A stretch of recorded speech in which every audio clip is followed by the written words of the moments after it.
Welcome to the Big Bets on Campus podcast brought to you by BetMGM. I'm Mike Calabrese, joined as always by Mike Iannello and our international man of mystery. He's racking up the frequent flyer miles. He's at media days left and right. That's Colin Wilson, our man on the ground, getting all the answers, asking all the probing, difficult questions to the luminaries in the coaching ranks. And today we get to do Conference USA and the independents. So that means Notre Dame and UMass and UConn and Army. But we're going to start with Conference USA, the old country buffet of conferences, in my opinion, because this conference has been picked over pretty good in the last 20 years. Former teams include Power 5 programs, Cincy, Louisville, TCU, UCF, Houston, all got their humble start in Conference USA. Also, some strong G5 programs that have, made their way up the ladder. ECU, Marshall, Memphis, SMU, Tulsa, Tulane, UTSA. UTSA, the former champion last year, now on to the AAC. And here we go. Let's break down the very top to win the Conference USA this year. We got two teams right off the bat, ineligible. Boo. That sucks. Fix this rule, NCAA. Jacksonville State comes in. Sam Houston State, you can't bet them to win the conference. You can't bet their win total. Western Kentucky, even money. Liberty, plus 275. Middle Tennessee State, plus 550. La Tech, plus 850. UTEP 14-1, New Mexico State 18-1, and FIU 50-1 to win Conference USA. So before we get started, let me kick it to you, Colin. What are your thoughts on Conference USA, a conference that by most standards is the bottom of the barrel, but in my opinion, it's going to be really interesting because I think 3 or 4 teams can win this. I'm excited about the FCS editions of Sam Houston and Jacksonville State, two proud programs, one that won the spring COVID national championship in the FCS in Sam Houston, and Jacksonville State with Rich Rod, plenty to get excited about down there in Alabama. What are your thoughts on Conference USA? I think it's a perfect conference that has come together in terms of footprint. When you think of Sun Belt, you think of MAC. I think we finally got a stable amount of teams. I hope that they don't get picked over I think, expansion is going to slow down at some point, knock on wood, but I think it's a good footprint, a good set of teams. Mostly all of them are, power rated within the same 1 TD, 2 TD range. So it's not like, it's not like the AAC where we brought teams up from Conference USA and now we got a wide gap. I hate the rule that Sam Houston State and Jacksonville State can't make the championship game because that leaves 7 teams for 2 spots. And that stinks. But I think it does present a gambling opportunity. If we all remember, James Madison lit Sunbelt on fire last year, could not play in the championship game. And then they got to their 12th game of the season last year, that Thanksgiving weekend, and absolutely went bonkers because they knew it was their last game of the season. So keep your eyes open on Sam Houston State and Jacksonville State when it comes to Week 13 football. They're going to be pumped up because they can't make a bowl. They can't make the conference championship game. Iannello, I know that you love yourself some gross G5 football. There could be some of that this year, but do you agree that this is kind of wide open of those 7 teams, or do you think there's the haves and the have-nots at the CUSA level? Well, first of all, I just want to rant for a little bit and show off the perfect example of why conference realignment is ruining America, ruining college football, ruining my life, and ruining Christmas. Because it's so damn hard to keep track of where these teams are. And if you're not in the weeds like we are in a diehard college football, I'll be honest, I still have to double check every time. I was talking about Rice yesterday. Don't ask me why. Could not remember what conference they were in. And the perfect example is for Christmas this past year, I asked my brother, who's a Patriot fan, loyal listener of the pod, to get me a Bailey Zappi Western Kentucky jersey. Our pride and joy, our sweet baby boy. So I open up on Christmas this beautiful Western Kentucky Bailey Zappi jersey that obviously has to get custom ordered from one of those Chinese sites, probably DHgate, I think it was. And unfortunately, the Chinese are not up to date on their conference realignments as of 10 years. It has a freaking Sunbelt patch on it. They haven't been in the Sunbelt in 10 years. So I am the proud one-of-one owner of a Bailey Zappi Sunbelt Western Kentucky jersey. Does that also have the Russell Athletic, Nike, Adidas, all Under Armour, all the logos? It has the Russell Athletic on one side. There we go. I love Sunbelt on the other. One Bailey Zappi. All right, that's a perfect, pivot point. Let's talk about Western Kentucky. They're the favorite. They're even money to win this thing. They were 9-5 last year overall, 6-2 in conference. Their win total set at 8. 60% of their offensive line starts return. They're -2 in net TARP, thanks to Colin Wilson for doing all that exhaustive research. For those uninitiated, the TARP is the transfers and returning production put together, -4 on defense. So with only 8 returning starters plus their punter, it's all on Austin Reed, who are they able to pull back out of the portal with a little NIL handshake. He gets a 6-figure deal. They bring in Drew Hollingshead. And he got a Corvette too. And he got a Corvette. Drew Hollingshead in as offensive coordinator for Mississippi State. So they're going to keep slinging the ball all over the yard. Malachi Corley is a monster. He went over 100 catches, 1,300 yards, 11 TDs last year. They got some new pieces on the perimeter. Doesn't necessarily worry me. River Helms is a name to keep an eye on at tight end. Xavion Capers from Auburn and Jimmy Holiday from Tennessee come in to bolster that receiving room. But this is where I start to have issues, and this is why I'm more of a Liberty guy for the confines of this podcast. The Hilltopper defense worries me. Only 3 returning starters. Their strength is in the secondary, but that same secondary finished 84th against the pass last year. Only 1 returning starter in their front 7. Yes, they added some Power 5 transfers from A&M and Nebraska, but they're not even confirmed starters on their defensive line. So my issue is really the quality of players that they have on defense. And one stat that is glaring to me that we hammer USC on all the time, this team was a freaking luck box in terms of turnovers last year. They're plus 32 in terms of turnovers gained. That led the nation. Year before that, they had 31 turnovers. They were third in the nation. So if these balls don't start bouncing their way and they even take 6 or 7 turnover, step backwards, which would still be a great year in terms of turnovers gained, I think this defense is going to be their undoing. This is why I don't think that they are priced properly to win this conference at even money. When you look at their non-conference, though, as it relates to their win total, they play USF at home. They play a school called Houston Christian. Thought that was a prep school in H-Town. They're at Ohio State and at Troy back-to-back to end the non-con in September. And then in conference play, they draw Liberty and Middle Tennessee State at home. That's ideal. So between all those components of their schedule, win total versus them winning the conference, we'll start with you, Ionello. You just slipped on the Bailey Zappi jersey. Are you still drinking the red Kool-Aid there in Bowling Green, Kentucky? Yeah, I am. And we teased this. We were talking earlier about when we went to lunch. We were kind of talking. I said, I think what we do is I make the case for Western Kentucky, you make the case for Liberty, and then Colin can be the tiebreaker. Because I am all in on Western Kentucky. I think they're going to win this conference. You mentioned they returned just 3 starters, but they don't need to make as many stops as Liberty does, who, we'll get to them, also has a lot of questions. They, Jacquez Evans is a stud. So they do have 1. They added some Power 5 transfers on the D line, so hopefully that shores them up. You mentioned the turnovers. Yeah, it's going to regress a little bit, but they also just coach to that. Like, they're very aggressive in the secondary. It's why they get burned on through the pass, but they also make plays. Like, it's kind of a little bit what Iowa does. Like, Iowa, everyone always says like Iowa's luck box of the turnover, but like a little bit like Iowa. Pardon me, sir. Here in the year of our Lord 2023, the Western Kentucky defense does not belong in the same conversation as the Iowa Hawkeyes. I don't want Pete Rubin, one of our editors here. Bad example. His head is going to explode when he hears this. All right, they gamble a lot and it pays off. Losing their center hurts on offensive line. I know you're going to bring that up, but they're bringing back 3 of the other 5 guys, and they're just moving their right guard to center. So it's not like they're throwing some schmuck freshman at center. So Rusty Stats is awesome, but I think he's more of a gain than a loss for Western Kentucky. I think they're just going to slide their right guard over, and they'll be fine. We've seen this team replace weapons from Stearns to Tinsley, and they just keep chucking it all over the place. They've added wide receivers from Tennessee, Auburn, Cincinnati. You look at from the weakness that, all the good teams in this conference are basically gone. You look at all the other teams, and we'll get to Liberty.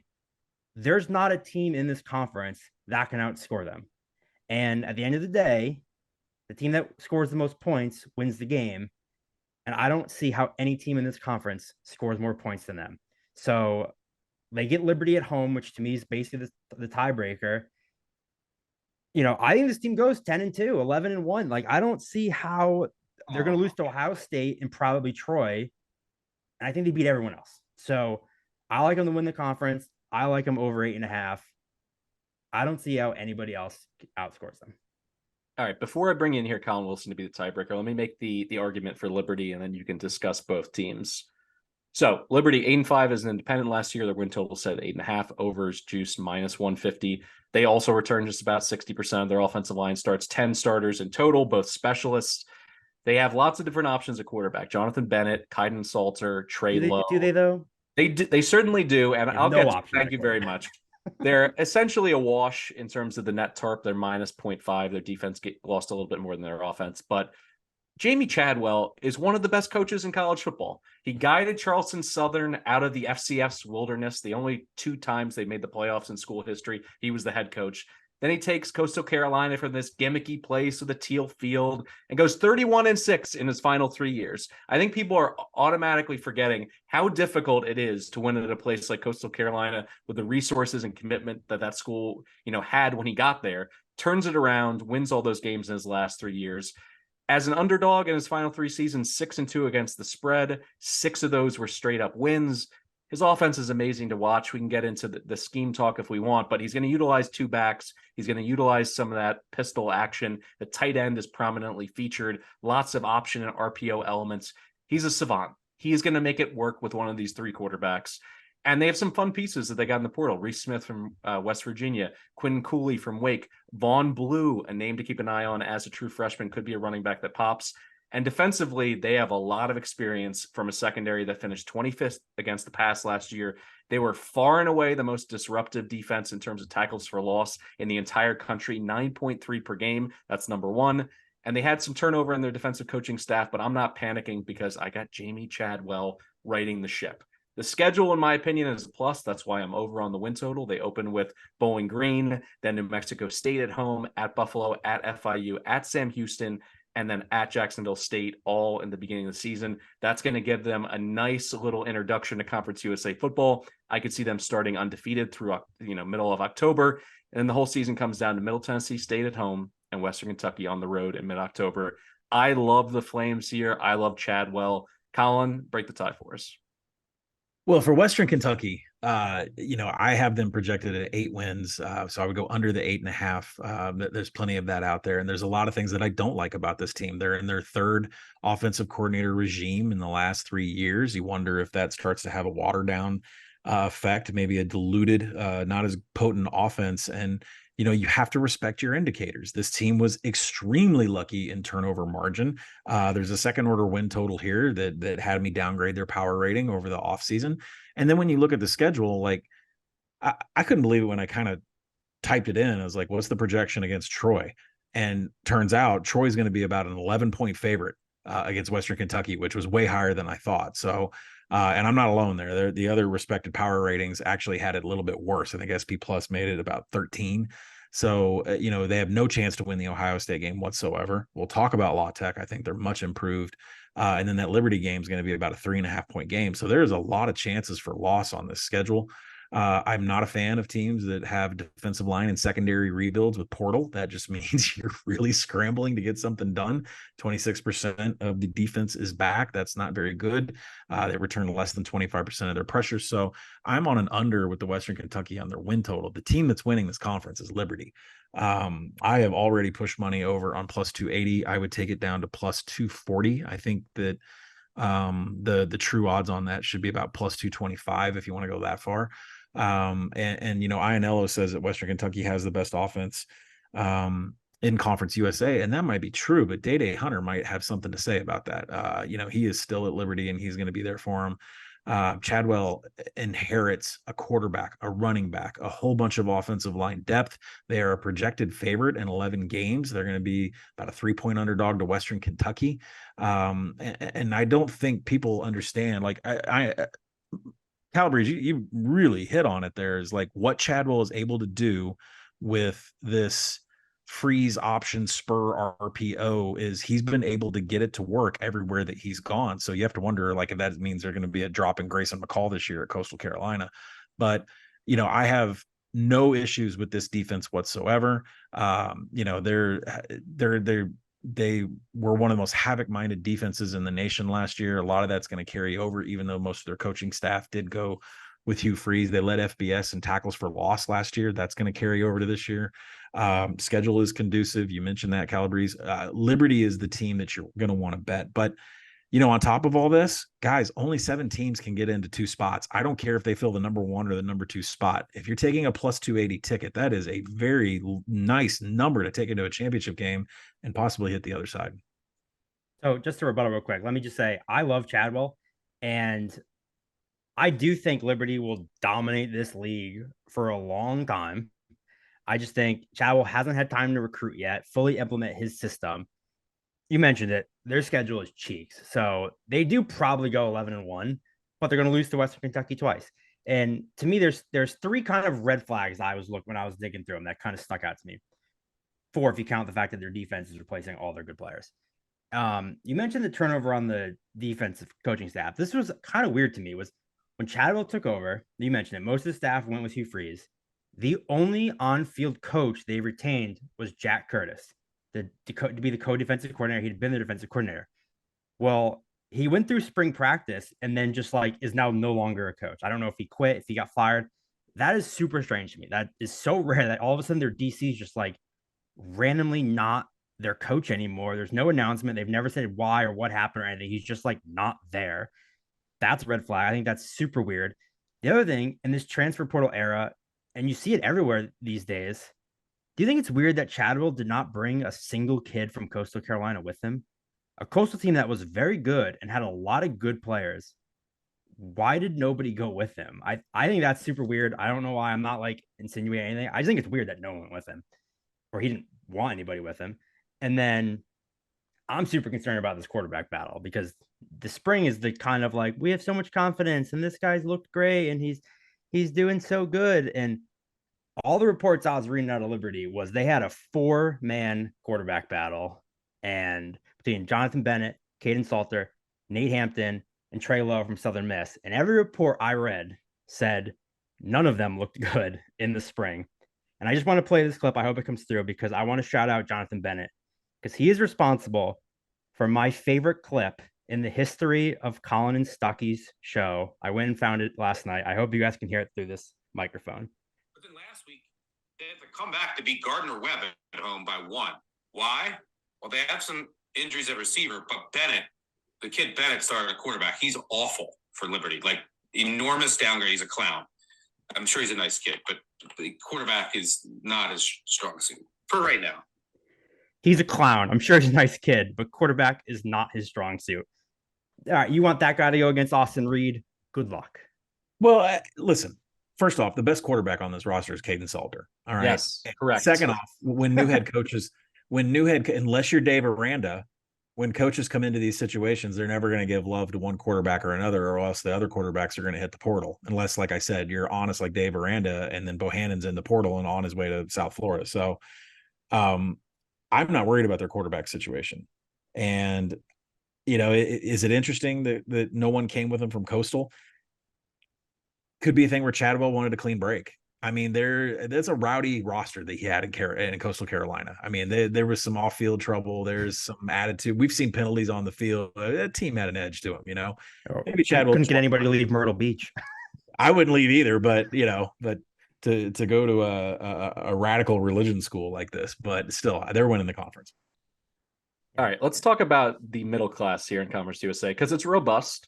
There's about 4 teams you could argue could go 8-4, could go 4-8. Let's start with Middle Tennessee. Their win total set at 6.5, minus 130 on the over. They went 8-5 last year, 4-4 in conference. They returned 3/4 of their offensive line starts, 12 starters. Their kicker, Matt Vadiato, at quarterback, who has experience. He won the Bahamas Bowl 2 years ago against Toledo. But they're -7 overall in net tarp. All of those -7 points coming from their offense. And if we're being honest, the Blue Raiders last year, what a weird year. They upset Miami, dropping 45 points on the Miami Hurricanes. Then they lose 3 straight. Then they win 5 of 6, including a Hawaii Bowl win over San Diego State. I like Vadiato in Stockstill's system, but they still need to work in new receivers. Their O-line is going to be strong, as I mentioned, but it's probably going to be running back by committee, Frank Pleasant Jr., Jaden Creedle from NIU. They have a strong run defense. The problem, in my opinion, is that it's not strong run defenses that are going to get you over the top in this conference. They got to be able to stop the pass against Western Kentucky and La Tech, and they got shredded through the air last year. And then you look in terms of confidence, they open in Tuscaloosa against Alabama, then they go to Mizzou, and they also catch Colorado State in the non-conference. those are some teams that can drop some points on them. They also go to Western and to Liberty. So all of my enthusiasm looking through this team and what they have on the run game and being able to stop the run, it basically just the air came out of the balloon once I looked at this schedule. What are your thoughts here, Colin? Yeah, this is my biggest under ticket of the entire podcast when it comes to this conference. They return less than, 10% of their passing yards. They return just 44% of their pass breakups. The depth chart is completely wide open everywhere going through fall camp. But one thing that when we're sitting here in July and I look at this schedule with teams like Middle Tennessee State that want that money, right? They want that money in their non-conference play. That's great. But when you play Alabama and Missouri consecutively on the road, you could be taking a roster full of injuries into Murray State, Colorado State, and Western Kentucky.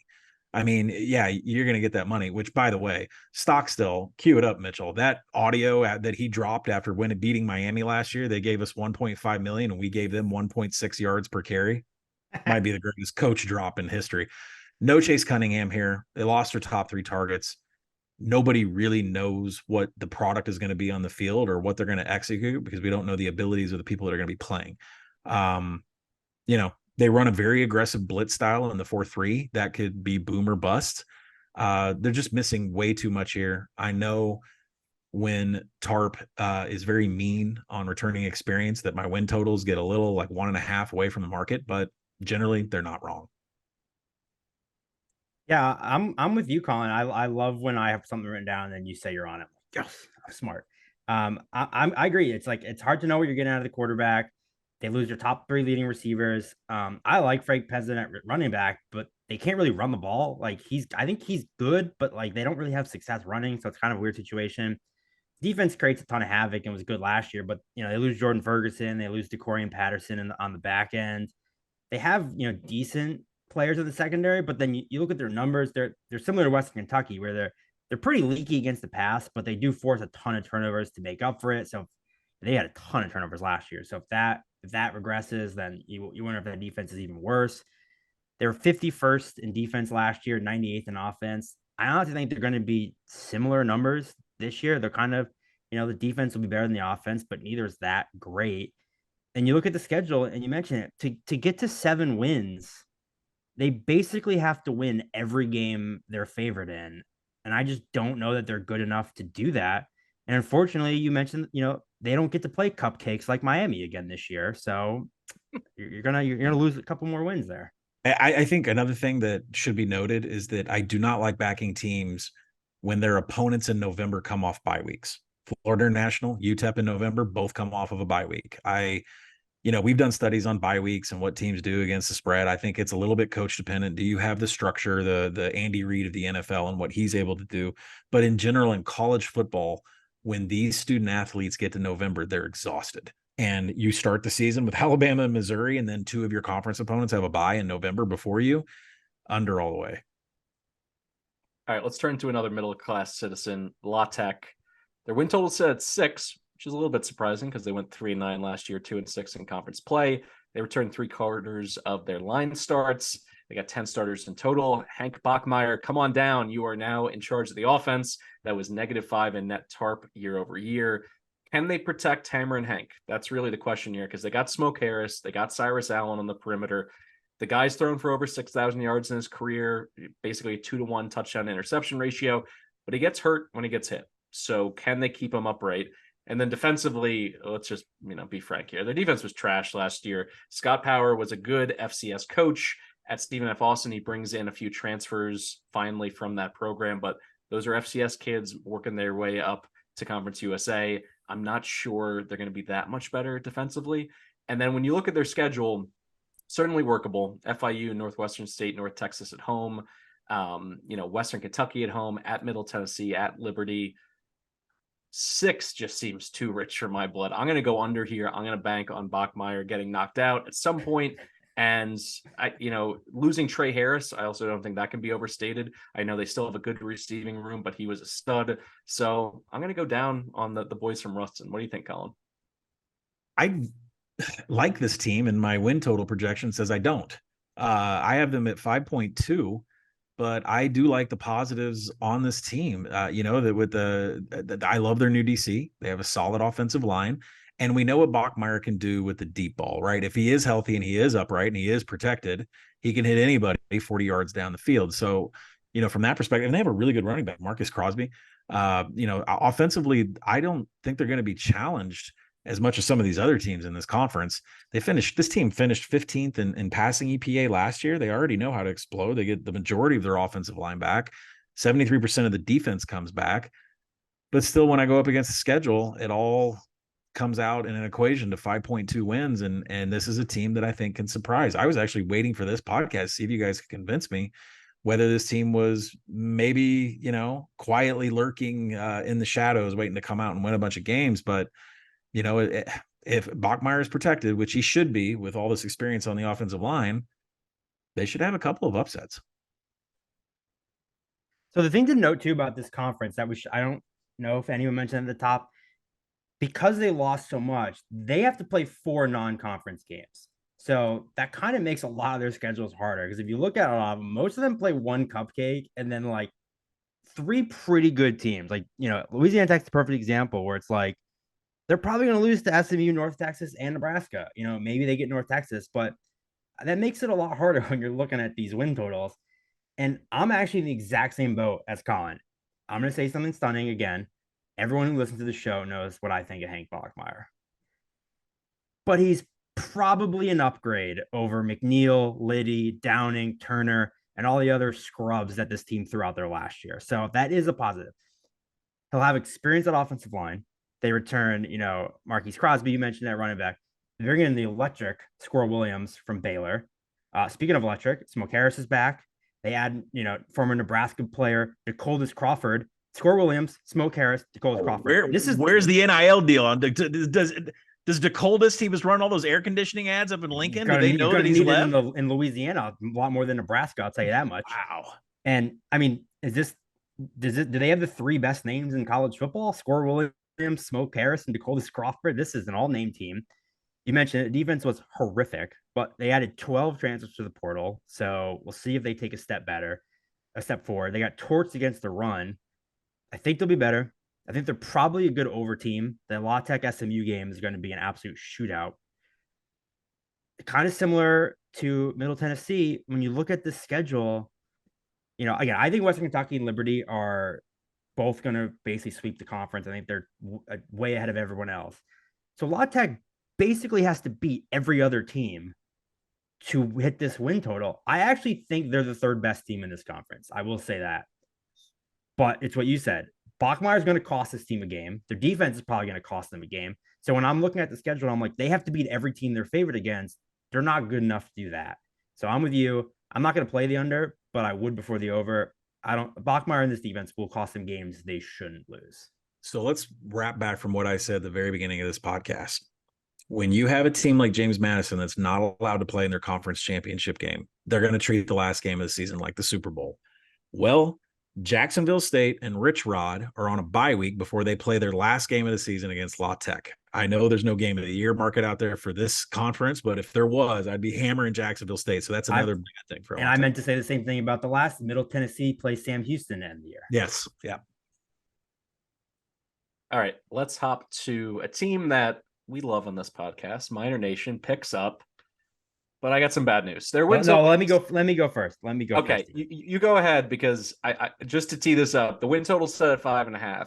They got -4 on the net tarp. They only got 10 returning starters. 3/5 of their offensive line starts are back. Sell me on the Miners. So I mentioned me and Breeze went to lunch the other day, and we were kind of teasing what we wanted to talk about.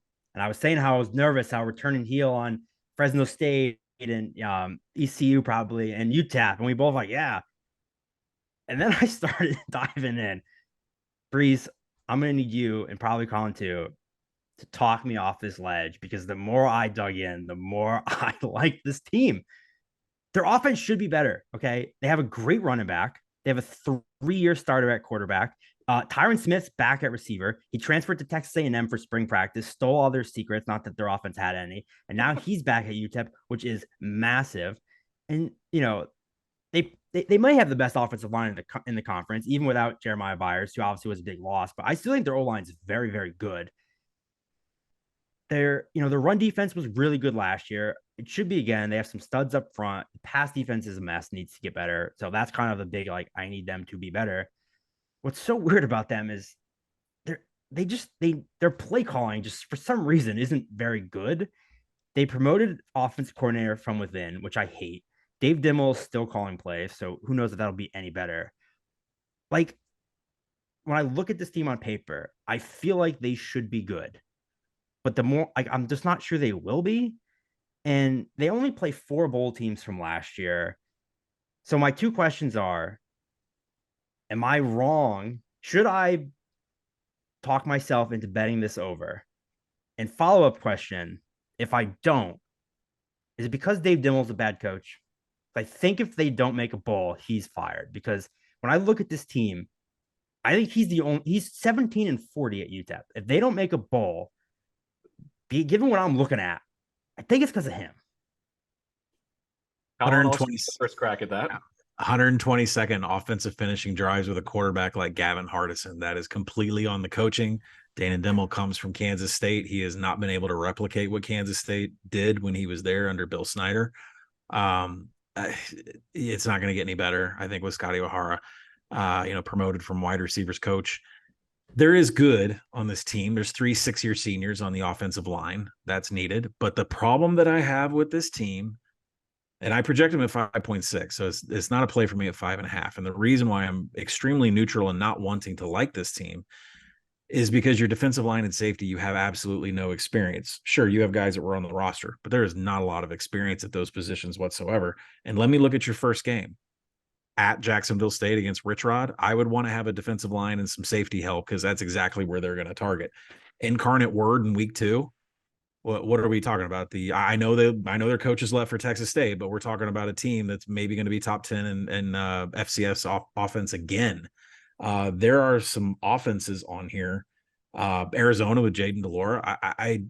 There are some offenses absolutely going to tear that defense up.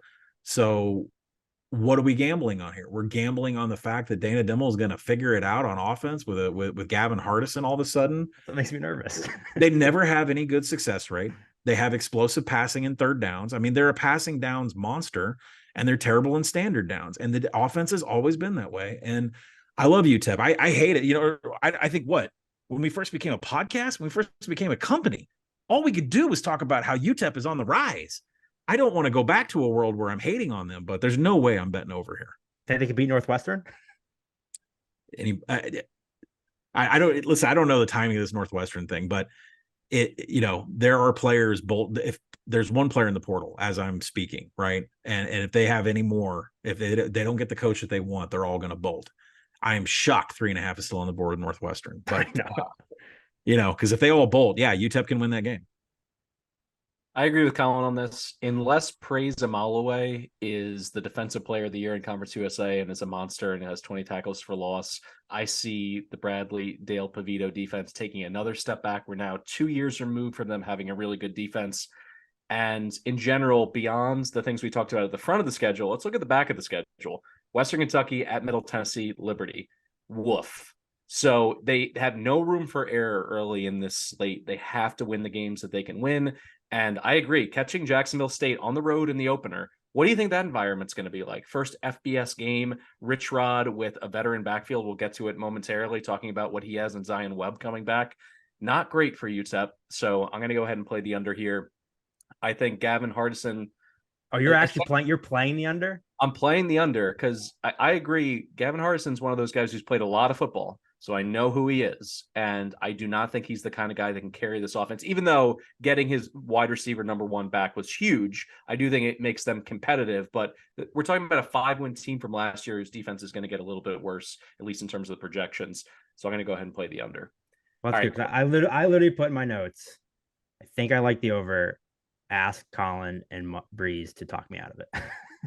All right, let's talk. Thank you. Let's talk about another team, the last one, in my opinion, that has that middle class moniker. New Mexico State, they won 7 games as an independent last year. I mean, let's not get too far into the weeds. They had to beat Valpo to get bowl eligible, but their win total is set at 6. They have 65% of their line starts back. They have 12 returning starters, their place kicker. And this is officially a Diego Pavia podcast. The guy's electric. In terms of net TARP, they bring back plus 3.5 on offense. They went 1-5 to start last year, turned on the afterburners, finished 7-6 for Jerry Kill. Pavia destroyed Liberty, a team that I'm high on. He had a 6-touchdown game late in the year to make that happen in terms of their bowl eligibility. Quick Lane Bowl, he plays really well against Bowling Green. They got experienced skill position players, Star Thomas, Jamani Jones at running back. The defense was sneaky good last year, but now they're down 8 starters. So they go to the portal again. They get Jamari Button from Michigan coming in to anchor the linebacking core. And then when I look at the first month of the season, I start to smile because they get UMass, they get Western Illinois, just no disrespect to the Leathernecks, and then they go to New Mexico. I think that's a game they can win, the Rio Grande Valley rivalry. So when I look at all that, can they get enough wins in the first half of their schedule? Because the end of the year is brutal. At La Tech and Ruston, Middle Tennessee, at Western Kentucky, at Auburn, home against Jacksonville State. Not great. So you're going to know pretty much by the start of October if this play is live or not.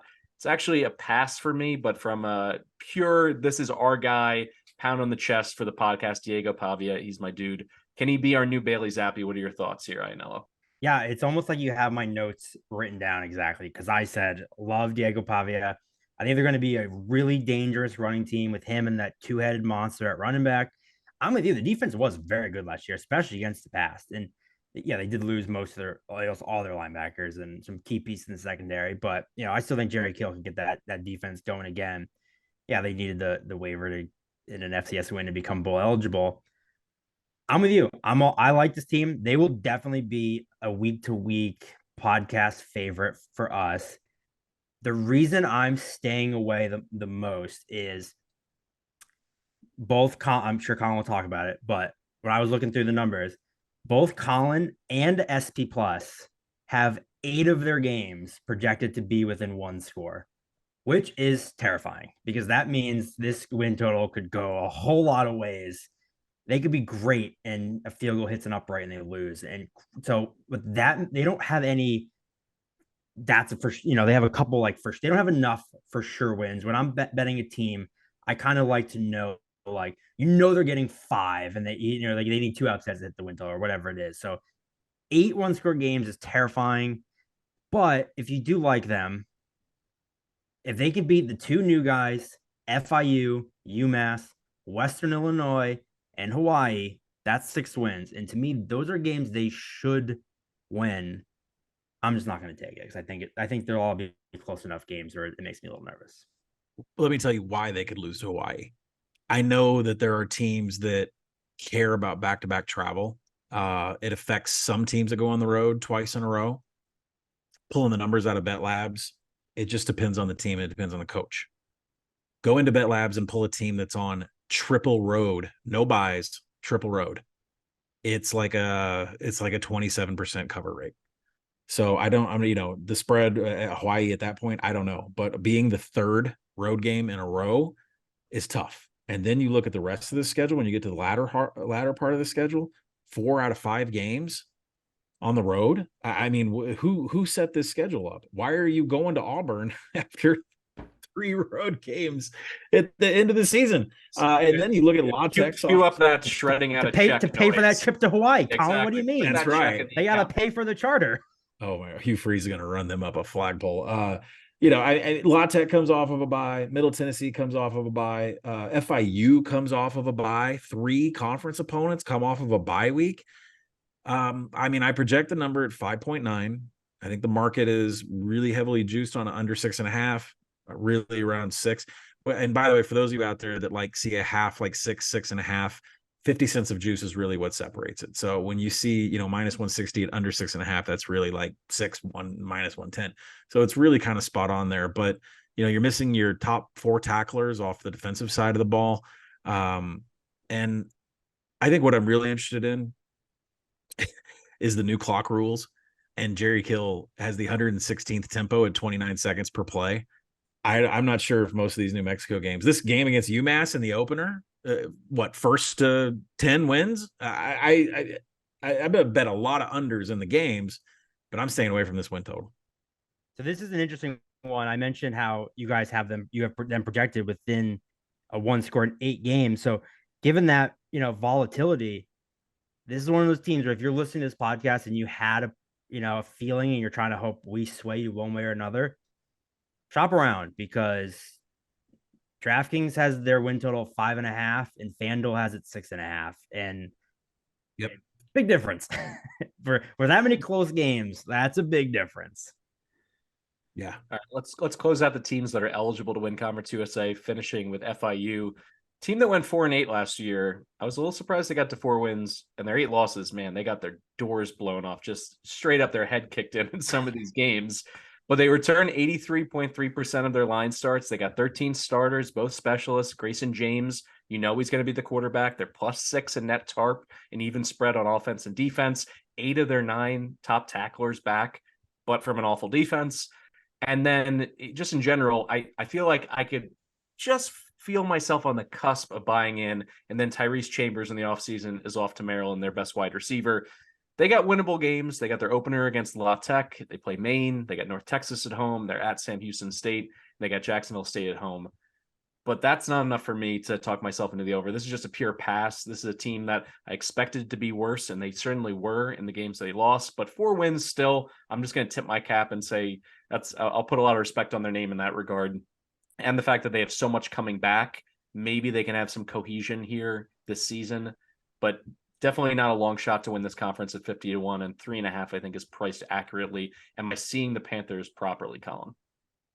I have put in a small wager, and it went into the action app on the over. I project them at 4.2, and the second that I put it into the app, I got a Twitter response from somebody immediately that said, Colin, do they even have pads yet? If you guys know the story where the department cannot fund equipment for them, and they didn't have pads. The schedule is what makes it here. We're really high in tarp, 78% on offense, 72% on defense. Mike McIntyre, David Yost won a really fast offense. They were 21st in seconds per play. They return 82% of their tackles on defense. All of these are very positive things. And still, it's FIU. I mean, yes, I'm a little bit nervous going over 3.5, but when you look at some of these games on here, you get a bye week before 2 away games, Middle Tennessee, New Mexico. You're traveling to Sam Houston, winnable game. FCS Maine, that is not, I don't think that's the Black Bears playoff team that we've seen recently. That's a game that they can win. There's a lot of games they can win. The schedule sets up nice. It's not too tough. So we'll see. But I did not a huge money, not a big win total, not, a money that I'm going to miss, but I am on the over on Florida International. Yeah, I'm staying away. Their defense pretty much returns everyone, but their offense, they lost both their starting tackles to the portal during spring practice. Their starting running back tore his ACL during spring practice. So those are 3 key losses. Grayson James is back at quarterback, but is he any good? 11 touchdowns, 11 picks. I would say probably not. The nice thing about having a team like this in your pocket, Colin, is, they take a ton of chances on offense. They go for a 4th down at one of the highest rates in the country. So to that point, like Calabrese said, and they showed it last year, based on the way they play, they either win or get their doors blown off, because they either convert on 4th down and steal possessions and steal points, or they turn it over on downs in the opponent's territory and give up a quick touchdown and get smoked. Yeah, they're just a stay away from me. When you look in our Action Network power ratings, Maine is the only game they're favored in. So it basically comes down to, can they pull off 3 upsets? And given their aggressive style of play, I think they're ripe for a couple. 3's a lot, so I'll pass. They had 4 last year. Shocking, right? I mean, did. they beat Charlotte as a 14-point underdog. They beat La Tech as a 6-point underdog. So, and they beat New Mexico State as a 14.5-point underdog. So we know at least they show up for McIntyre. We know some shady stuff was going on. Club Lit was not exactly the most popping club at that point. So let's turn to the 2 FCS additions to Conference USA. We'll start with Jacksonville State. They went 9-2 in their transitional year out of 1AA football. Their win total set at 5.5. They got about 70% of their O-line starts back, which is critical when Rich Rod spread it out to run the ball offense. 13 returning starters. both specialists, and 7th-year starting quarterback Zion Webb. Webb's got 1,500 career rushing yards, 25 TDs, and this offense was phenomenal last year without him because he was out due to injury. They were 5th nationally in rushing at 250 yards per game. They hit 36 points per game. That was 10th in the FCS. And they got Anwar Lewis in the backfield, and they also added ULM transfer Malik Jackson in the portal. So a lot to like offensively. Essentially, you're looking for a veteran trigger man, options at running back, and linemen that know what they're doing. I think they're going to be tactical and surgical right away. They're going to be able to run the ball in Conference USA. Defensively is really where I think their ceiling is going to be capped potentially. Chris Hardy, J-Rock Swain are a great pass rushing duo. They got a lot of experience in their secondary, and they add Austin Ambush from FCS Maine. Interestingly, we've been name dropping Maine a lot here in the preview pods. So they took one of the best defenders from that squad. The schedule is where things get a little bit iffy. I look at it like this. The season opens up. You got UTEP, East Tennessee State, at Coastal, Eastern Michigan. You got to get 2 wins there because the rest of the schedule, they're at Sam Houston State, at FIU, at New Mexico State. I don't really necessarily see any gimmies there. And then their home slate of Liberty, Western Kentucky, La Tech. Yes, they're getting their hardest games at home. I wish we could, swap out, do a little horse trading here and make some of those games against like New Mexico State more of a gimme if you're at home. Do they upset Liberty, Western, or La Tech? I don't know if I see it. So I was very excited about this team. I'm going to stump for them. I'm going to play them in the opener against UTEP. But I think this win total is set just about right at 5.5. What do you think, Ianella? So there's another shop around game because looking, and Colin mentioned the different price points and where, what'd you say, 50 cents typically? Mm-hmm. So what's interesting here is like, if you like their over, you said 5.5. So first of all, DraftKings has over 5 at plus 125, but then you do the math on that 50 cents, you're not quite getting it. BetMGM has over 4.5 at plus 115. So that's a much different number at still plus money. And, I'm kind of leaning on you guys. I'll be the first to admit I don't really watch FCS football a ton other than that one COVID spring. So I actually know a little bit about Sam Houston. But, doing all the research and reading into it, like you said, 7th-year quarterback. Defense was great last year, but they lose all their linebackers. I was reading an article and I read a sentence that actually made me laugh out loud because it was written as a positive. The defense only intercepted 8 passes last season, but that secondary intercepted 4 passes in the spring game should be one of the team's strengths. It's like, dude, but weren't they playing your offense? That seems like a weird thing to be like, oh, they picked off. It's like, okay, does that mean the defense is good or the quarterback's a little sketchy? But that did make me laugh. The offense should be able to run the ball well. You mentioned it. So for me, looking at their schedule, if you give them Tennessee State, if you give them Eastern Michigan, if you give them Sam Houston, and you give them FIU, they need one upset. And you already mentioned you like them against UTEP. So 4.5, 5.5 are a lot different numbers. If you give them those 4 games, you need one upset. So I actually don't hate this over, and I'm hoping Colin will convince me to take it. Yeah, Colin likes this team. I like I said, I think they're going to upset UTEP in the very first game. It is a number that I project at 5.3. And it's just a decision where am I going to pick and choose the games that I back them, or am I going to go with the season win total over? They're going to be heavily motivated in the ending against New Mexico State. I think they're going to win in their opening game against UTEP. When you have Rod Smith as the offensive coordinator underneath Rich Rod, I immediately have visions of Khalil Tate going nuts for Arizona. That's the kind of offense we're going to see. And I think that electric player here is going to be Anwar Lewis. They're going to be able to do anything they want with him. They swept the Atlanta Sun. We're gonna get a little Pat White, Steve Slayton with Webb and Lewis here. Yeah, I mean it's that kind of combination. Those are the players that are Rich Rod Smith offense. They burn people, and I expect to see that, especially in the opener against UTEP. I'm sure the rest of the teams in the conference will adjust once they see it, but this is an offense that swept the Atlantic Sun by an average of 19 points per game last year. They finished 12th in red zone defense, 2022 FCS. They were 27th in total offense in FCS last year. This is like one of those ready-to-eat pizzas, right? This is like you just walk into Little Caesars and you get a pizza because it's already ready. Like Jacksonville State is ready to start scoring points in this conference from the get-go. I think I would rather play a single game, fresh, healthy, not a lot of tape, not a lot of film against a UTEP defensive line and safeties that are a little bit questionable in the opener than I would taking an over on the win total. But price point is very important. That over 4.5 plus 115, that needs to be hit if you have that available. So you're saying don't buy the win total because while it's a ready to eat pizza, so you have that early excitement because it's ready, it's hot, ready to go. But then after a little while, you're like, it's really not that good. Yeah, well, I mean, yeah, the schedule, you get in the middle of the schedule, it might not be good of a pizza. Like pizza's usually good at breakfast the next day. I'm not sure how this one's going to be once we get into it. But the opener against UTEP is going to be hot, and hopefully I don't eat it too fast. The pizza's not too hot and burns my mouth, but I definitely love this offense.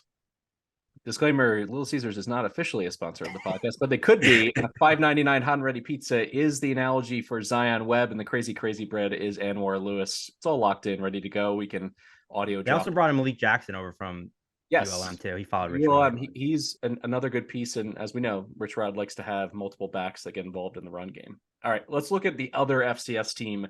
This, to me, is one of the most interesting previews that we're going to do the entire preview season. Sam Houston State went 5-4 last year. However, they held back multiple starters and redshirted them after 4 games because they wanted to save them for this transition.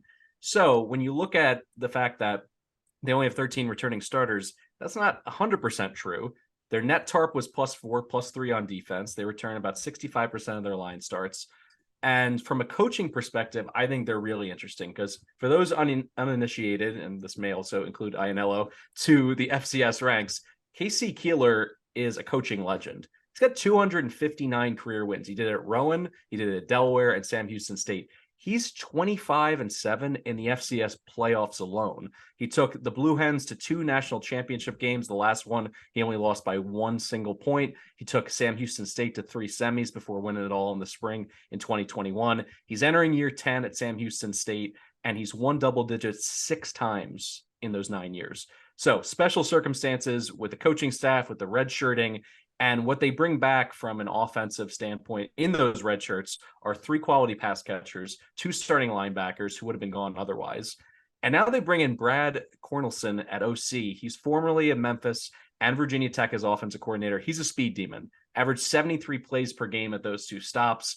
And I mean, I'm going to be refreshing my feed. I'm going to be Googling. I'm going to be searching for this QB battle because Keegan Shoemaker was a game manager. I think he was just basically keeping the seat warm for a potential quarterback to come in like Grant Gunnell, big time talent.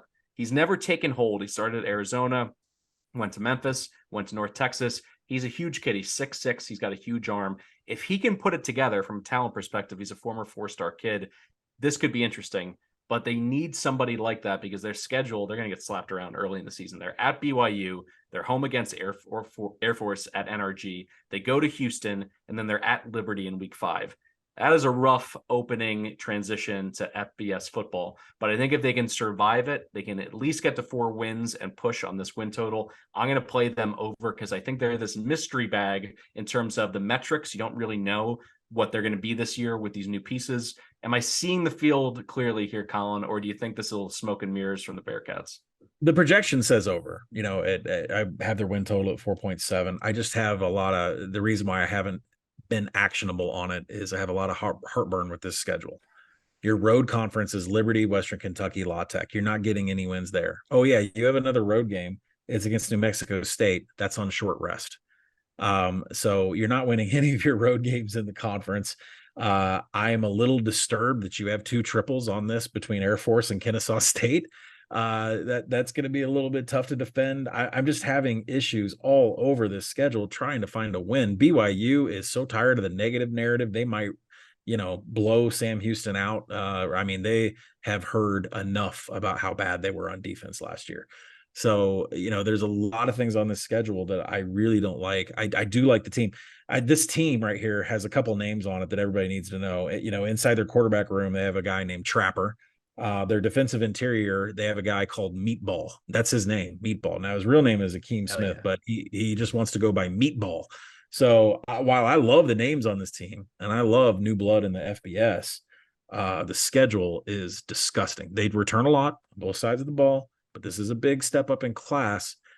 And it's not like Jacksonville State where you have this auto offense. There are still questions about who's playing quarterback. Is it going to be Gunnell? There's just a lot of question marks here. A really tough schedule, especially in non-con. And so I'm staying away from this team. So for our Action Network ad team, keeping track at home, we have Jacksonville State, sponsored by Little Caesars, and Sam Houston, sponsored by Pepto-Bismol. So get on that team. Yeah, I basically just have a giant question mark in my notes for them. It's just impossible to know what we're getting. You mentioned who's the quarterback. With all the red shirts, they basically had no receivers last year. So who knows what you're going to get there. They redshirt all their key players on defense. So, I mean, the positive, it gives them a ton of depth because a lot of their backups basically started most of the year last year. So I do like that aspect of it. Like I said, I watched them a ton that spring 2021 year when they won, and Ramon Jefferson just ran over everybody, but he's not there anymore. And I think the defense should be pretty good. It's just really impossible to know. The other thing I can't get out of my head for some reason is when Dana Holgerson tried to redshirt everyone his first year at Houston to bounce back. And then the next year they were horrible.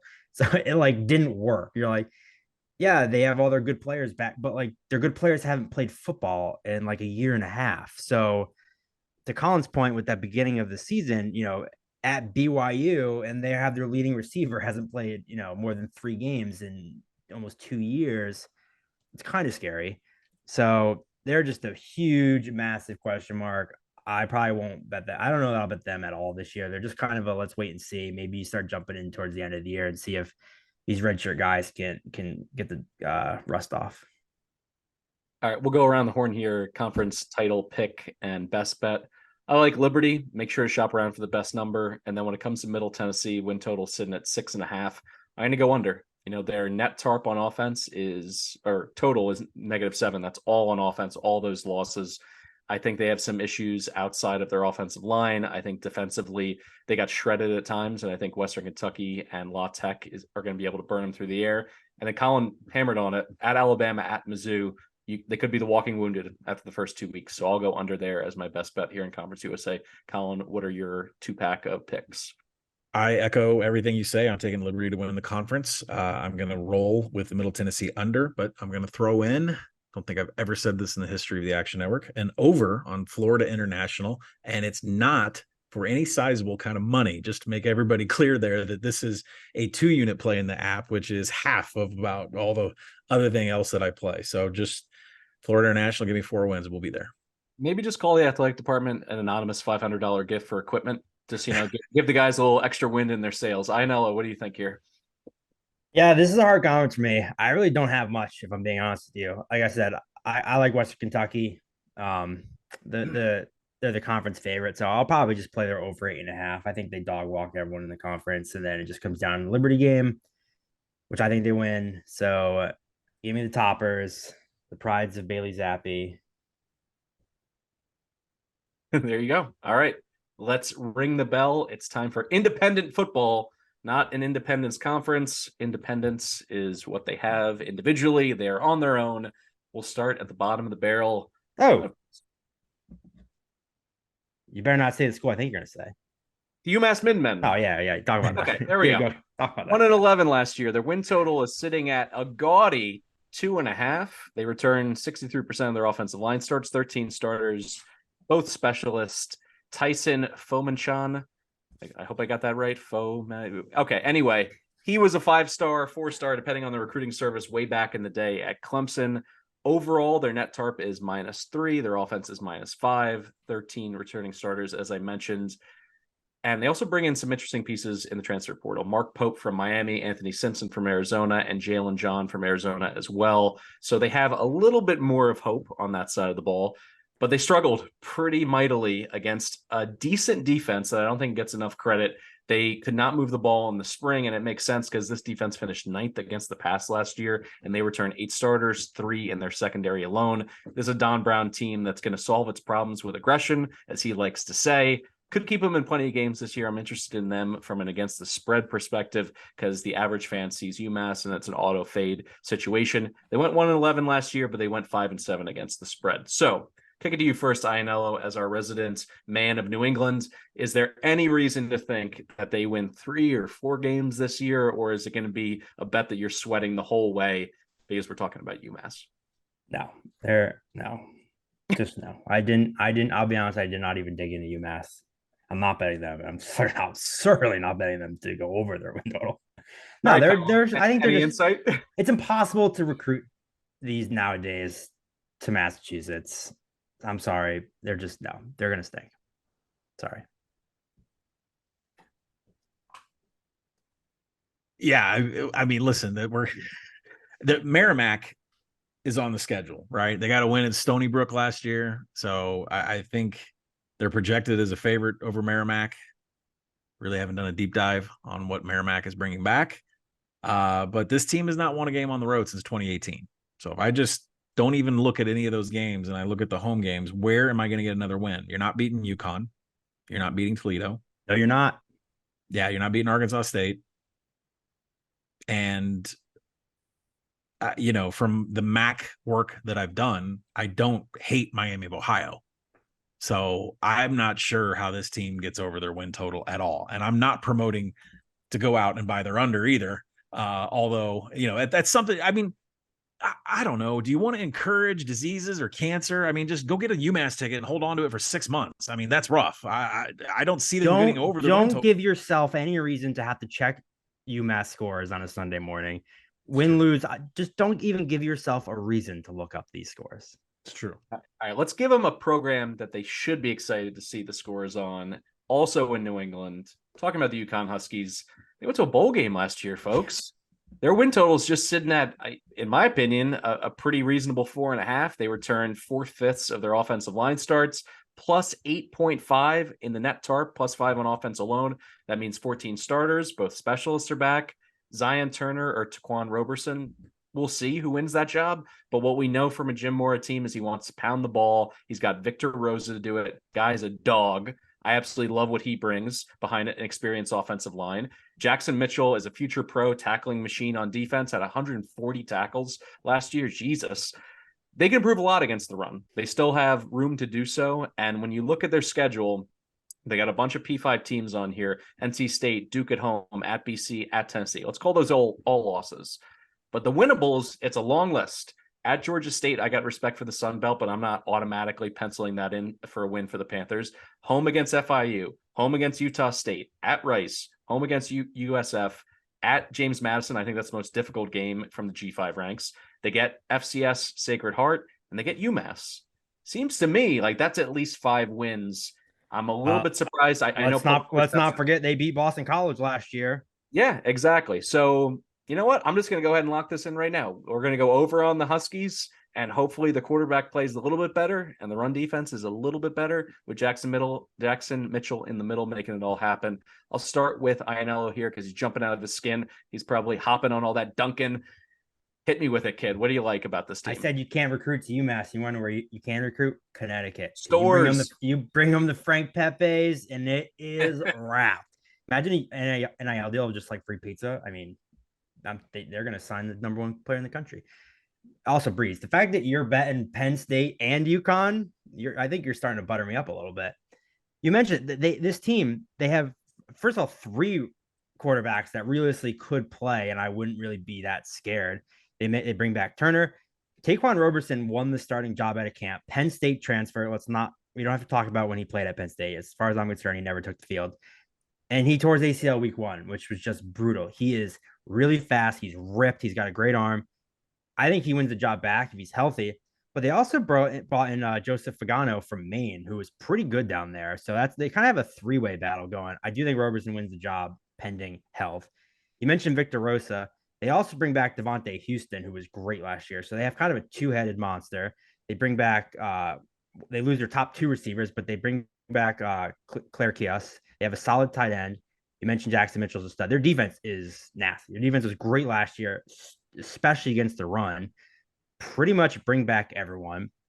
They brought a ton of pretty, decent Power 5 transfers. They got into, linebacker from Kansas, cornerback from Washington State, D lineman from Illinois, another corner from Washington. So I like what they've done in the portal. And you mentioned the schedule. they have a lot of winnable games down here. They play a lot of all the conferences we're talking about. The teams we're down on, the Utah States, obviously we talked about UMass stinks, but they play all these teams, that FIU's, Sacred Heart. Like there's 4 wins right there. I mean, Rice, who knows what JT Daniels is going to be. We saw them. They beat Boston College last year, like in Fresno State. They can beat teams that they shouldn't. I'm all in on the Huskies. This team is bowling again. Jim Mora Jr., while he may have finally admitted he doesn't actually know who killed Tupac, what he does know is how to get teams to a bowl. Let's go Huskies. Are you bowling with the Huskies here, Colin? I'm totally with it. I'm totally on the over the win total here because and one of the big things is the games that you can win, you are a solid favorite in those games. You are a solid favorite over UMass and Sacred Heart. You are a solid favorite over Florida International. And yeah, I have a big disagreement with other power rating systems on Utah State, but I make UConn a 10-point favorite in that game. Woo, baby. Yeah, I mean, you guys know I have no love for Utah State. So, there are games on this schedule. And then you look, small coin flips with Rice, barely a dog. I think that they could win the Boston College game. There's so many questions going on at that program. And then you got Georgia State on here. There are a lot of winnable games on here. What Jim Mora did last year was coach of the year type stuff, getting them to a bowl game from where they've been. Yeah, let's do it. Over. I'll just sip my Travelers Championship Cup as we all talk about UConn. All right, let's stay in the Northeast with another independent team. That's the U.S. Army. Win total said 6. Makes sense. They went 6-6 last year. They return 80% of their line starts. 10 starters overall. Their kicker's back, but negative 3.5 in net tarp. No shocker there. You can't exactly just transfer into Army halfway through. I'll just skip being, a first year. That's fine. They're negative 5 in the tarp on offense. Here's the big headline. The triple's gone. They got a new shotgun attack. Their running back room naturally is super deep, which actually is going to help a little bit because even though they're breaking in a new quarterback in Bryson Daly, they want to have experience at running back because Drew Thatcher's system coming from D2 Nebraska Kearney is super effective from a shotgun run perspective. They were 5th in Division II last year on the ground with 265 yards per game, almost 6 yards per carry, and he was super effective in the red zone. That's where he made his bones. He's a guy who can get the ball in the end zone with his play calling, and that's great when you pair it up with what Army has on defense, or at least what they had last year. They were the 3rd-ranked pass defense in the entire country, but one of the worst run defenses in the entire country, 118th. So what that says to me is you got to get leads early in the game so the teams abandon the run, because if they're allowed to stick to it, Army's just going to be an absolute sieve in their front 7. They lose Andre Carter II. So where is that, pressure from the edge coming from? They finished the year 3-1. They nearly upset Troy. They lose by 1 there. They whipped UConn, who we just talked about how much we like them. But then the schedule to me is absolutely thorny. They got to go to UTSA, meet Meep. They got to go to the Carrier Dome to play Syracuse. They host BC, winnable game. They host Troy, in a revenge spot. But then they go to Death Valley to play LSU. They get Air Force in Denver, and they got to play Coastal Carolina at home. I don't love this schedule. I'm excited, and I hope that Monken made the right move going to Thatcher and that this offense works, but 6 is too rich for my blood. This is a pass, and gun to my head, I'm probably going under on Army here. What do you think, Colin? I projected at 5.8, so it's a no play for me, but I am not trying to take a win total over on a team that has to chuck their entire offensive identity. I will say that the rule changes that you can't do chop blocks or block below the belt. That went into effect last year, and I'm not saying it was directly involved, but Army was, I think, preseason win total 7.5, 8, and they finished with 6 wins, so they didn't get close to covering going over their win total from last year. I think that's still going to play an effect. You just can't lose an identity like this and not have access to the portal and expect to win 7 games. So I'm not taking an over here. I projected 5.8. Yeah, they're just a total. I don't know what it's going to look like. I'm kind of with you guys where it's more concern than optimism. I mean, look at when Georgia Tech tried to abandon the option. I mean, you can argue they still haven't been able to come up with a working offense. So, it took them years to. They're not going to the Georgia Southern model either, right? Yeah. It's not like we're bringing Van Trees in to throw bombs. They're not doing that. You mentioned the transfer thing. It's like they can't even revamp the team if they wanted to. So they're basically running like a coastal style offense with option players. I'm out on it. Yeah, I'm just kind of laughing to myself about the visual of some transfer just showing up as a junior. It'd be like, I have to do push-ups. I have to wake up when exactly? Like, I hope Navy and Air Force just blow the doors off them to teach them a lesson. Just run the option down their throat to just show them what they're missing. well, we'll see. I mean, Navy's making their own little switch. It's not quite as drastic as it's probably going to be from Army. All right, we turn to the creme de la creme of the independents. Of course, Notre Dame, 9-4 on the year. Their win total set at 8.5. 61% of their line starts return. They're +1 in the net tarp, getting a +2 bump on offense. 15 returning starters, including Sam Hartman. Actually, he's not included, but 15 starters otherwise from last year's team. Chris Tyree moves from running back to the slot, setting the stage for a big year for Audric Estime. Gerard Parker, the new OC, he made Letty Brown a touchdown machine at West Virginia. So Estime is someone I'm circling from a fantasy perspective. If you're in a state where you can bet overs or touchdowns on college players, he's someone to lock in on. Al Golden's defense, it was fine last year, but they got punched in the mouth and pounded on the ground by Ohio State, Marshall, and USC. Can they fix that? Because their linebacking core, I should say, is really good. They got difference makers there, but they don't have difference makers on the edge. Losing Isaiah Foskey to the NFL is going to hurt them. Is anyone good enough to step up and be a 10-plus tackle for loss kind of guy? The secondary is good, but they could probably use a difference maker to emerge at safety. And really, I think the thing about their win total is that the schedule is really workable, with the headline being no rough back-to-backs. They start abroad in Ireland against Navy. They're 3-touchdown favorite there. I think a lot of people here at the Action Network are locked in on the mids there, catching the points. I do think Notre Dame is not in any real danger to lose outright. Then they get their first HBCU in program history with Tennessee State traveling to South Bend, then at NC State, then home against Central Michigan. So that's the theme. It's like a little bit thorny, a little bit challenging, and then a game to catch their breath. They got Ohio State coming to South Bend in week 5 of the ND season, USC on October 14th. I think this is a team that should go 9-3. If I had to play it, I'd play it on the over. And Sam Hartman certainly is a major upgrade at quarterback. I just am not quite sure how it's all going to fit together with this new OC, Marcus Freeman and Al Golden trying to rework the defense a little bit. Obviously, their expectations are always outsized. They're like, the Lakers, the Yankees, the Cowboys. People want to focus on them. Are they a college football playoff team? I don't think that they are, but I think the schedule is pointing towards the over. Do you agree, Colin, or is this a situation where you're going to keep your money on the sideline? The number for me is 8.9, which says that you should go over 8.5. But I have serious issues with this Notre Dame team, and starting with who they named as offensive coordinator. Like when Tommy Rees got plucked, there were no options. So we went and got Gerard Parker, which, I mean, someone will want to verify this. What is he? Is he 19 years old? Is he shaving? He's never called a play in his life. And you already had problems getting points up on the board. I mean, you had a great running back tandem last year that was able to get it into the end zone, but is Sam Hartman's mesh RPO? None of these targets have real experience on the outside. You're losing Michael Mayer. How is this offense going to keep score with Duke? Duke can score points, by the way, with Riley Leonard. What about Louisville and Jeff Brom's offense? All right. What about a game that I believe in the game of the year market is within a field goal against USC?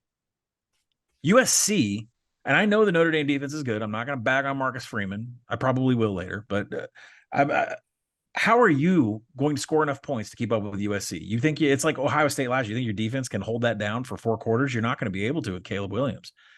I, instead of taking an under or an over, would rather just take USC on a game of the year line to beat the Irish. I have serious issues with the offensive side of the ball. I understand Sam Hartman's decision. A lot of it was NIL and what he was promised that he is getting while he's there. But you don't have the pieces that you had at Wake Forest from a wide receiver standpoint. Would you say the win total was 8.5? That's right. Yeah. So again, my problem, I'm with UConn, where I like Hartman, but Notre Dame doesn't have an A.T. Perry. Notre Dame does not have the weapons Wake Forest had. You saw it last year. Notre Dame's receivers are pretty below average, and I don't know that they necessarily have anyone that is in the position to step up per se. The problem with that 8.5 is, you got to win 9 games. And when you look at their schedule, you kind of assume Ohio State, USC, and Clemson are probably losses. So you can't lose any other game. And you mentioned Duke, Louisville, like they have other losable games on this schedule. You don't think Wake Forest wants to beat Sam Hartman? And yeah, you can make the same argument he wants to beat them, but you have the little revenge factor there. Phil Dracovic, not that I think Pitt's going to beat them, but Dracovic started at Notre Dame. So, they have enough other losable games where when I'm pretty confident they're going to lose 3, I don't know that I want to just like bet them to win the rest of the board. To Colin's point, if you believe Notre Dame, just like bet them against Louisville. And if you don't, bet Louisville in that game. And then you don't have to tie your money up all year. I'll allow you to reframe this, Colin, but would you say in the class of independence, the game of the year USC play is your number 1 on the board if you had to draft some options here? Yeah, definitely number 1 on the board. And you know what? There's people that are kind of hating on Clemson, but when Garrett Riley comes in as your offensive coordinator, Cade Klubnik, I mean, that's another offense that Notre Dame's not going to be able to keep up and scoring with because Garrett Riley is a genius. You could take that TCU team to a national title game. I mean, Notre Dame's got some issues coming up here. Yeah, if you can turn Max Duggan, who essentially seemed content, I'm sure emotionally he wanted to win that job, but he was the QB2 at TCU. He didn't win the job. You turned him into a Heisman finalist. Like, you were a magician. So I agree with you there. And you even have the whole weird aspect of the fact that Sam Hartman committed to play for an offensive coordinator who's not there. Right. Yeah. But the NIL deal is strong. Yeah, I think you've talked me into it being a pure pass. In terms of my favorite play here, I'm going to go ahead and parlay. Not all books allow you to do this. I'm going to parlay the UConn over and the Army under. I'm going to, dance with the team that I know, and it's UConn. I know their identity. I think they're going to get a little bit better defensively. I think their quarterback play is going to improve a little bit, and it's a very modest win total with a lot of winnable games. And then Army, they just, they have these mismatched pieces to try to put together a shotgun spread rushing attack. I don't see it. So I'm going to go ahead and under there on a team that won 6 games last year. I would be shocked if they got to 7 wins this time around. I know. What's your favorite play here? Please, let's parlay a UConn football over and a UConn basketball over. We are all Huskies. Yeah, I think I finally have to put an end to all of our synergy and crossover here. I'm a St. John's basketball guy through and through. This is what about UConn women? Paige Buckets is coming back. Yeah, I like that. I'm into, you know what, you already talked me into it. I'm into some women's hoops there in stores. So hopefully that cashes as well. Any other closing thoughts here on Conference USA and Independence? Go Jacksonville State week 1 against UTEP. Ianello? Go Huskies. People forget UConn is a very recent national champion. For Colin Wilson and Mike Ianello, I'm Mike Calabrese. This has been the Big Bets on Campus podcast brought to you by BetMGM. Our Conference USA and Independence preview now in the books. And we got 8 more conference previews for you in the coming weeks. So we're going to hit everything from the Power 5 and the Group of 5. And Colin and Stuck are going to cut up the SEC into the SEC West and SEC East. So you're going to get every woo pig suey, every single line item poured over in the SEC East and SEC West. So make sure to check your podcast feeds. And a reminder that comments, ratings, liking, subscribing, tell a friend, tell an enemy, it all really, really helps us. We appreciate it over here at the Action Network. And a special thanks to our video and audio team, Matt Mitchell, our producer, as well as everyone who's doing the hard work at the Action Network headquarters to make sure that you are getting our video content. Thank you so much for listening. And we're one step closer to week 0. College football is almost back.